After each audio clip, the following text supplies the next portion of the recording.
Yan, ngayong araw nga pala mga tol, mga idol ay samahan nyo ako. May gagawin pala akong cellphone. Unit niya po ay Oppo A58. Yan na pala yung LCD ko, yan. In-order ko lang pala yan sa Shopee, yan. Brand yung LCD pala yung mga tol kasi sira na yung old LCD niya. Ang ganda din pala ng pagkabalot. Kompleto na din pala, siyempre hinitgan ko na yan para makalas na yung bagong LCD. Yung old LCD niya. Yan. Heat gun pala ang gamit ko dyan mga idol. Ayan yung free tools pala nyan.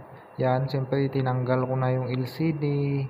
Para maikabit na po natin yung bago. Yan na pala mga tol, mga idol. Binuksan ko muna. Tinest ko muna pala yan. At nag-open naman. Oppo A5s palang unit yan mga tol, mga idol. Yan na pala siya, nag-open na mga idol, mga tol. Para matest na natin. Yan, tinest ko na nga pala yan siya mga idol. Yan, okay naman at smooth and soft touch siya. Shout out pala dyan sa Shopee at saka sa delivery rider na nag-deliver nitong LCD na in-order ko. Yan, tinitesting ko na pala mga idol. Yan, tinype-type ko na. At okay naman. Yan. Lahat-lahat tinest ko. Bago pala natin yan idikit, kailangan testing muna natin. Yan na pala yung pandikit ko mga tol, mga idol. Yan na rin yung part ng cellphone. Yung LCD. Yan. Shoutout pala sa anak ko na taga-video dyan. Siyempre, nilinisan muna natin yan bago idikit.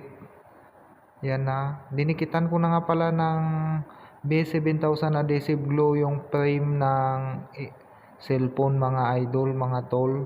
Kasi dyan natin yan siya ididikit mamaya. Dito nga pala ako nakapwesto sa lamesa namin. Yan.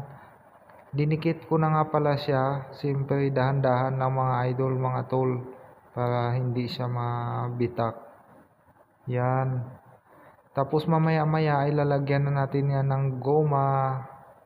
Yan, dinikit ko lang pala siya at saka nilagay ko na rin yung battery. Shout out to all followers and viewers pala at subscribers. Siyempre nakahanda na yung mga gamit natin. Nilagyan ko na nga pala siya ng guma mga tol, mga idol. Yan, para ang purpose niyan ay para magdikit yung LCD screen na nilagay natin. Yan pala yung kanyang SIM slot nilagay natin dyan. Siyempre, tinesting ko muna mga idol, mga tol. Yan. Okay naman siya, all goods naman. Siyempre, after ilang oras nilagay na natin yung tornilyo. So, hanggang dito na lang.